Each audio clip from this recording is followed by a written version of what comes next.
pada hari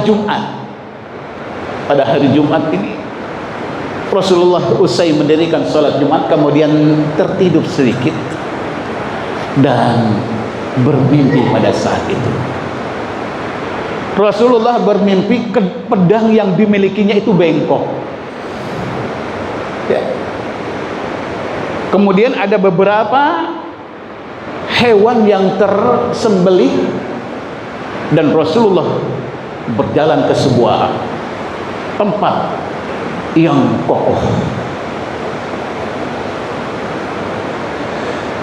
Itu pada hari Jumat. Kemudian pada hari Sabtunya Rasulullah sebelum bermimpi itu sendiri sebenarnya sudah mendengar akan ada serbuan dari orang-orang kafir Quraisy yang jumlah yang cukup banyak karena menyimpan dendam. Abi wa akhi wa sahibi wa ibnu ammi Umair bin Wahab wa waladuh qad hammaluni huzn ad-dahr. Ketika mereka dikalahkan dalam peperangan Badar. Wa takalif ath-tha'r. الثأر يا صفوان والله ما يهنأ لي عيش حتى أصيب ثأر. Mereka ingin membunuh Rasulullah sallallahu alaihi wasallam dengan jumlah yang sangat banyak, 3.000 orang. فقد عزمنا على الخروج لقتال محمد وأهل يثرب والثأر لقتلانا في بدر. Dipimpin oleh Abu Sufyan. Mereka mengusulkan ya, bahwa barang-barang bawaan yang dibawanya itu dijadikan sebagai modal untuk perjuangan ini. Bukan hanya laki-laki, perempuan pun ikut berjuang. Di antaranya itu Muhammad ma fa'ala bihim. Abi wa akhi wa ammi. Yang memiliki dendam yang sangat luar biasa. Man yashfi qalila Hind walau ma tamliku Hind. حسبك يا هند قد أطلت النواح وتقرحت عيناك حسبك. Khususnya bagi mereka yang kehilangan suaminya, kehilangan saudaranya, kehilangan anaknya, kehilangan ayahnya ketika gugur dalam pertempuran Badar itu. Dan ternyata mereka sudah hampir mendekati Madinah. Ya, sudah dekat. Ya. Akhirnya Rasulullah Shallallahu Alaihi Wasallam beserta dengan para sahabat yang lainnya, ada Thalhah bin Ubaidillah, ada Hamzah bin Abdul Muttalib dan Ali bin Abi Thalib, bermusyawarah untuk menangani bagaimana solusinya kita sedang akan diserang. Sebagian sahabat-sahabat yang betul-betul setia dan cinta kepada Rasulullah, mereka mengusulkan, khususnya bagi orang-orang yang tidak ikut berjuang ketika di perang Badar itu, mereka sangat luar biasa antusias untuk berperang. Kita keluar saja, sebab kalau kita tidak keluar dianggapnya kita adalah orang yang pengecut, orang yang penakut. Jadi ada dua, yang satu ayo kita keluar, kita sambut mereka. Ada yang satu lagi yang berpendapat kita tetap saja bertahan di sini, kalau mereka masuk ke sini kita hajar habis. Nah ini yang orang munafik. Ya. Tapi sebagian besar para sahabat yang ikhlas dan tulus membela agama Allah bersama dengan Rasulullah memilih untuk keluar. Ya. Yang 3 orang ini mereka sudah mempersiapkan diri, kudanya, perisainya, pedangnya sudah disiapkan. Itu diantaranya adalah Thalhah bin Ubaidillah, Hamzah bin Abdul Muttalib dan Sayyidina Ali bin Abi Thalib, dan diikuti dengan sahabat yang lain. Setelah mereka mempersiapkan diri ini, Rasul pada saat itu belum keluar. Akhirnya mereka berunding lagi, jangan-jangan Rasul ini berpihak dan sependapat dengan orang yang mengatakan kita jangan keluar, cukup bertahan di sini saja, kalau mereka menyerang kita habisi. Akhirnya nggak enak nih, mereka itu mendatangi Rasulullah. Begitu mau mendatangi Rasulullah, ternyata Rasulullah itu sudah keluar dengan baju perangnya, dengan pedangnya dan juga kendaraannya. Tapi tetap ya oleh sahabatnya, ya Rasul, andaikan engkau memilih pendapat kalau kita bertahan di sini saja, kami dengan tulus dan ikhlas kami ikut denganmu ya Rasul. Ya. Tidak apa-apa, kami siap dengan segala kondisi. Tapi Rasulullah Sallallahu Alaihi Wasallam mengatakan tidak. Ya.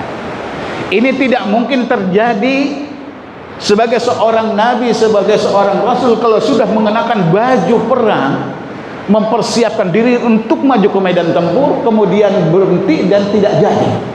Itu mustahil bagi seorang rasul. Maka oleh karena itu kita harus terus berangkat. Ya. Akhirnya tempat yang dipilih adalah lembah yang di bawah kaki Jabal Uhud. Ya. Sekarang sudah masuk di dalam lingkaran kota Madinah. Kalau dulu dia termasuk di luar pintu gerbang utama untuk masuk kota Madinah. Sekarang sudah masuk di dalam. Di situ Rasulullah Sallallahu Alaihi Wasallam mengatur strategi. Ya. Mengatur strategi perperangan.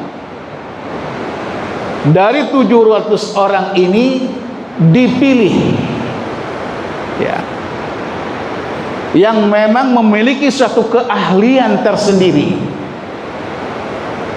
di dalam memanah, ya, sebagai snipernya itu berada dan ditempatkan di Jabal Rimah, tempat memanah.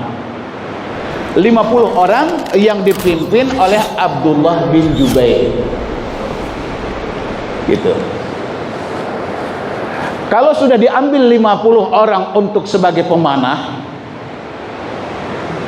di atas bukit, berarti tersisa ada 650. Itu yang langsung dipimpin oleh Rasulullah Sallallahu Alaihi Wasallam di bawah bukit itu. Yang 650 orang ini harus berhadapan dengan orang kafir Quraisy yang jumlahnya luar biasa banyaknya. Orang kafir Quraisy yang 3.000 itu dibagi dua, dipecah. Ya. 200 ditempatkan di sebuah lembah. Itu di belakang bukit memanah.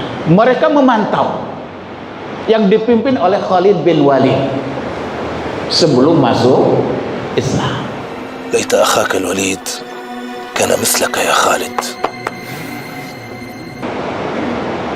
Khalid bin Walid sebelum masuk Islam, tapi setelah masuk Islam dia adalah seorang panglima yang luar biasa.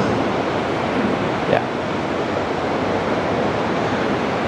Khalid bin Walid ini memantau, dan pasukan memanah yang dipimpin oleh Abdullah bin Jubair ini juga tahu bahwa di dekatnya itu ada orang yang sedang memantau dia, yang jumlahnya 200 orang itu.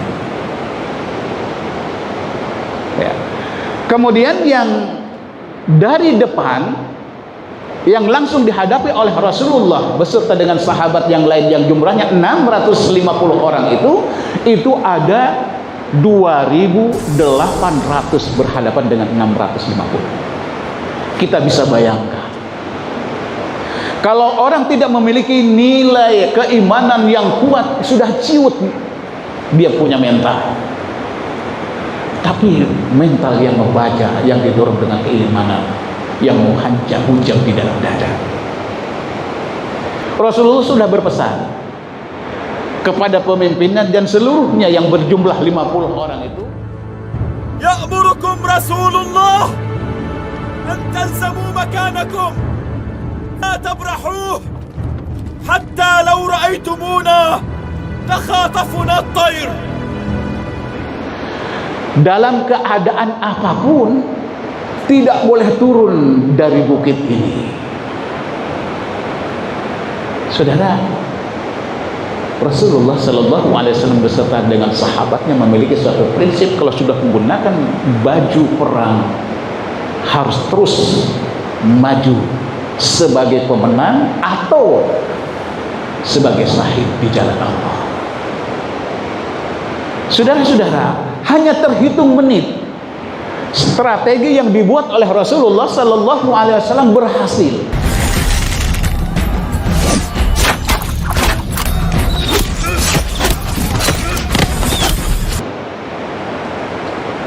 Abdullah bin Jubair ini sebagai pemimpin di dalam pasukan pemanah, dia mempunyai keahlian bisa melepaskan panah itu 3 kali sekaligus, dan kalau mengenai musuh itu langsung 3-tiganya mati.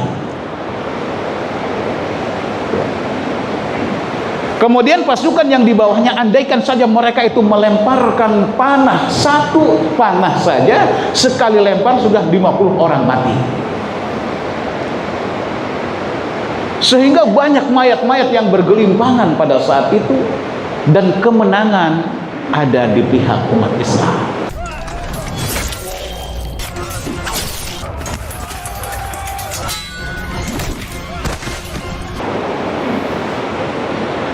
Dipanah, kemudian yang 650 ini mengejar, ya, mengejar mereka terus.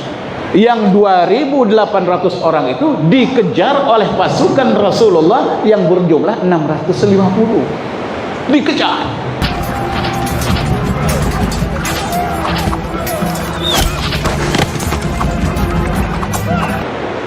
Sampai Rasulullah sendiri terpisah. Ya, saking semangatnya Rasulullah terpisah dan diikuti oleh 12 orang. إلى رسول الله أيها المسلمون إلى رسول الله. 10 orang dari kelompok Ansor dan 2 orang dari orang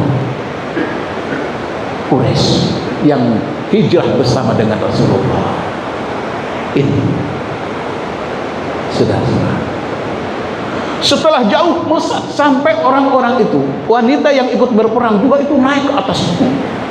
Ya. Itu biasanya di dalam suatu pertempuran untuk membunuh orang-orang musuh itu yang perempuan itu tetap akhir, tidak lazim. Ya. Akhirnya apa? Begitu mereka mengejar dalam jarak yang cukup jauh,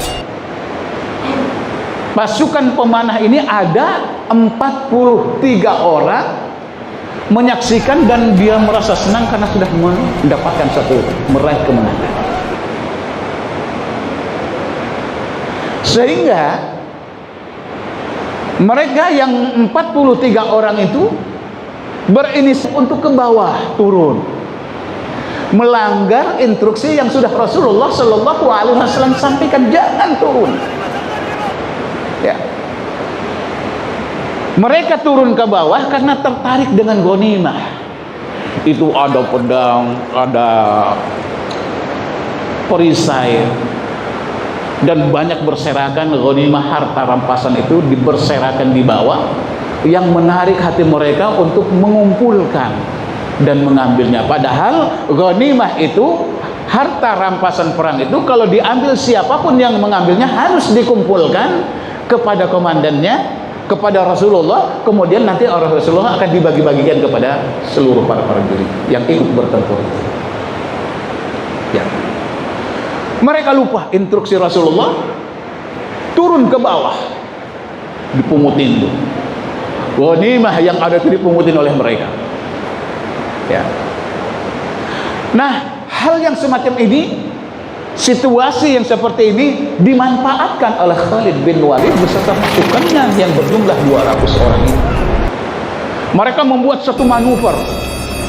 Mereka lari di belakang pasukan pemanah yang pada saat itu tinggal ada 7 orang, termasuk pimpinannya yang bernama Abdullah bin Jubair. Ya.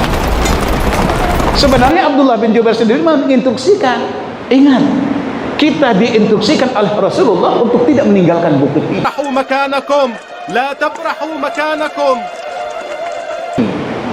Tapi kata mereka, wahai Jubair, kita sudah menang. Di sana sudah tidak ada siapa-siapa. Kenapa kita tidak mungkin itu ghanimah? Ya. Mereka tidak menghiraukan peringatan yang diberikan oleh komandannya Abdullah bin Jubair. Ya. Kesempatan ini adalah kesempatan emas untuk Khalid bin Walid beserta pimpinannya. Akhirnya dia datang dan naik dari belakang. Yang 7 orang itu langsung dibunuh, termasuk komandannya, dan gugur di atas bukit itu. Kemudian dia turun. 43 orang harus melawan 200 orang. Sementara mereka posisinya itu ada di atas, dan pasukan Islam yang tidak mengikuti instruksi Rasulullah itu ada di bawah. Sehingga terjadilah suatu peperangan dan kacau balau. Umat Islam sudah tidak bisa lagi untuk ini untuk pasukan memanah. Ya. Begitu terjadi keributan dari belakang, ya, yang di atas yang dibunuh.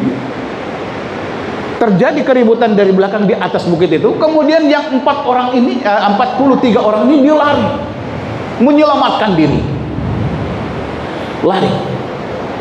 Begitu mereka lari, ya, kemudian pasukan yang 2.800 orang itu mengetahui, mereka balik lagi.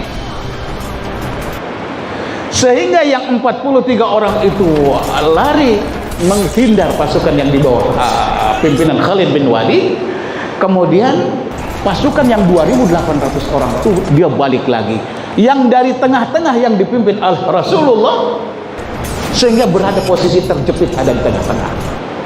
Di sana ada 2.800 dan di sini ada 300. Umat Islam berlarian, akhirnya bertabrakan dengan umat Islam itu sendiri, sehingga begitu banyak orang Islam itu sendiri terbunuh oleh saudaranya sesama muslimnya, karena sudah kacau balau. Saudara-saudara, pada saat itu ada orang yang memantau secara khusus tentang keberadaan Rasulullah Sallallahu Alaihi Wasallam. Dipantau di mana Rasulullah ini, di tengah berkecamuknya perang, di tengah-tengah bergelimpangannya mayat, Rasulullah diamankan naik ke sebuah gunung yang kita kenal dengan Jabal Uhud. Naik sampai ke atas, dan Rasulullah sudah terluka. Rasulullah terluka karena batu, karena lemparan panah, bahkan diri gerahamnya itu patah di dalam peperangan itu. Saudara-saudara, begitu sampai di atas, dan tidak disebutkan jumlahnya, tapi jelas ratusan orang mengejar Rasulullah. Sementara Rasulullah beserta dengan sahabatnya hanya 13 orang. Sahabatnya 12 orang dan 13 beserta dengan Rasulullah. Dalam keadaan terjepit, hampir Rasulullah terbunuh. Di situ Rasulullah Sallallahu Alaihi Wasallam mengeluarkan hadisnya, man yarudduhu walahul jannah. Barang siapa yang bisa menolak mereka, melawan mereka, maka baginya adalah surga. Au rafiqi fil jannah, atau dia akan menjadi sahabatku nanti berada, bukan hanya di dunia, nanti dia akan bersama dengan di dalam surga. Ini saudara-saudara, akhirnya apa? Begitu mereka terus merangsek ke atas, siapa yang bisa melawan mereka, orang yang segitu banyaknya? Tolha, saya yang menghadapi mereka, kata Tolha. Tapi kata Rasulullah, ini orang Quraisy yang ikut hijrah. Kata Rasulullah, kamu jangan, kamu tetap saja di sini. Yang mendampingi Rasulullah pada saat itu tinggal 2 orang, yaitu Tolha dan juga yang satu lagi Sa'ad bin Abi Waqqas, sahabat Nabi. Ya, sahabat Nabi kita sudah diterangkan dulu, kalau sudah memanah pasti tepat sasarannya, gitu ya, dan mendapatkan doa. Kalau dia, kata Rasulullah, ya Allah kabulkanlah doanya, kalau dia berdoa pasti diijabah. Tangannya belum turun ke bawah, langsung sudah diijabah oleh Allah Subhanahu wa Ta'ala. Ini saya pernah ke Tiongkok, ada sebuah daerah namanya Guangzhou. Ya, berapa kali di sana Katanya di situ ada masjid sahabi Sa'ad bin Abi Waqqas. Ya. Ada satu berita yang mengatakan bahwa memang itu benar-benar waktu zaman Utsman bin Affan menjadi khalifah, dia banyak diutus ke sana untuk menyebarkan Islam di negeri Tiongkok. Ini kuburannya ada, masjidnya juga ada. Ya, saya beberapa kali sholat Jumat di sana. Tetapi di dalam riwayat yang lain yang mu'tabar bahwa Sa'ad bin Abi Waqqas itu bukan yang itu katanya. Dia adalah seorang sahabat yang meninggal di Madinah dan disolatkan di Masjid Nabawi di zaman Utsman bin Affan, ya, dan dimakamkan di kuburan Baqi. Ya, ini Sa'ad bin Abi Waqqas. Ya, satu persatu, ya, kita kembali satu persatu. Yang ikut dengan Rasulullah, orang Ansor itu menghadang satu orang, ya, bertempur dengan ratusan orang. Banyak yang terbunuh dan dia terbunuh. Berikutnya lagi, yang kedua terbunuh lagi, yang ketiga terbunuh lagi, yang keempat, terus sampai 10 orang dari orang Ansar yang membackup perjuangan Rasulullah dan membackup keselamatan Rasulullah itu gugur semuanya, tiga-tiganya, 10-nya. Ya. Akhirnya tinggal 2. Ya, tinggal 2. Sekarang saya, ya Rasulullah, kata Tolha, kita bisa bayangkan satu orang melawan ratusan, tapi dengan kegagahan dan keperkasaannya banyak mayat bergelimpangan terbunuh oleh Tolha. Ketika bertempur terbunuh sekian, kemudian Tolha langsung balik lagi mendekati Rasulullah dan mendorongnya supaya lebih jauh ke atas dalam rangka menyelamatkan nyawa Rasulullah. Ini ya, didorong. Setelah didorong balik lagi. Pada saat itu ketika dia mendorong Rasulullah untuk bersandar ke bukit Uhud itu, dan pada saat itu sebenarnya Tolha itu sudah banyak luka, mulai dari kepala sampai ke kemaluannya. Tangannya terputus, jari-jarinya. Balik lagi, perang lagi. Dia khawatir kalau Rasulullah SAW sampai tersentuh oleh orang-orang kafir yang ingin membunuhnya. Nah, kemudian bertempur lagi. Yang berikutnya sampai tangan kirinya itu terputus. Tangan kiri terputus, Masya Allah. Masih terus berperang. Jari-jarinya terputus, tangan kirinya terputus, tapi terus perang sampai kelelahan, kemudian jatuh pingsan, tidak ingatkan diri. Ketika Tolha itu berperang melawan orang kafir Quraisy ingin membunuh Rasulullah, kemudian Rasulullah memerintahkan kepada Sa'ad bin Abi Waqqas itu dia ngambil beberapa anak panah, dan ketika dia berperang panahlah mereka. Saudara-saudara, ini luar biasa. Akhirnya tetap Rasulullah dilindungi oleh Allah Subhanahu wa Ta'ala, meskipun banyak yang terluka dan gigi gerahmnya sempat patah pada saat itu. Ketika usai di dalam peperangan, Abu Bakar datang ke sana. Rasulullah menyaksikan dalam keadaan banyak luka. Saudara-saudara, ini ada Sa'ad bin Abi Waqqas betul-betul melakukan satu tindakan heroik, kepahlawanan di dalam memperjuangkan keselamatan Rasulullah.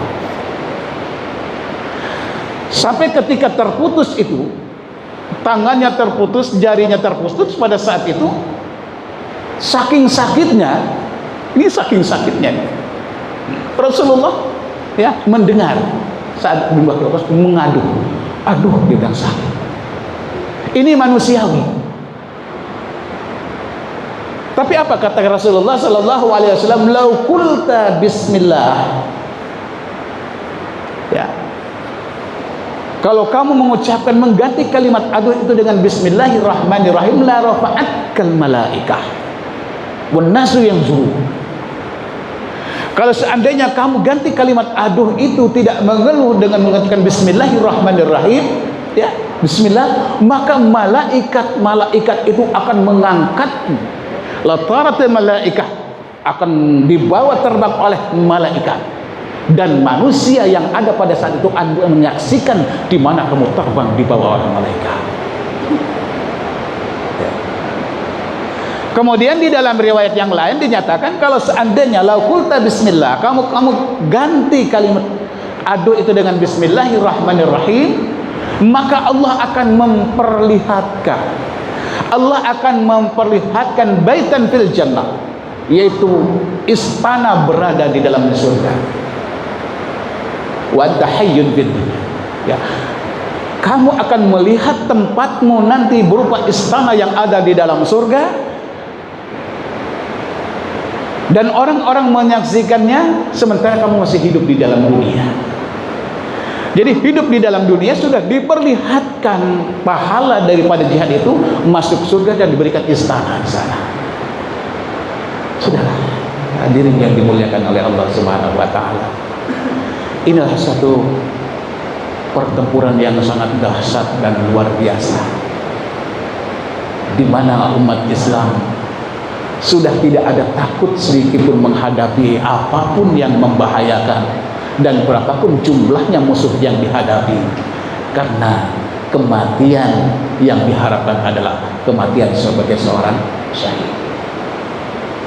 Saya pernah sampaikan dalam beberapa pertemuan yang lalu, Bilal bin Rabah, salah seorang muazzin yang asalnya dari budak atau hamba sahaya dari Habsyi, yaitu di Afrika.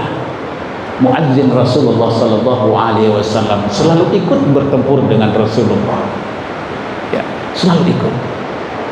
Tetapi kecewaan setiap selesai dalam pertempuran, yang dikecewakan dia itu adalah dia bisa ikut pulang, sampai menangis. Ditanya oleh Rasulullah sallallahu alaihi wasallam, kenapa ya Bilal kamu menangis? Ya, aku cemburu, aku iri kepada teman-teman kita ketika kita berangkat dari rumah masing-masing menuju medan tempur, dan beberapa orang di antara kita mereka wafat.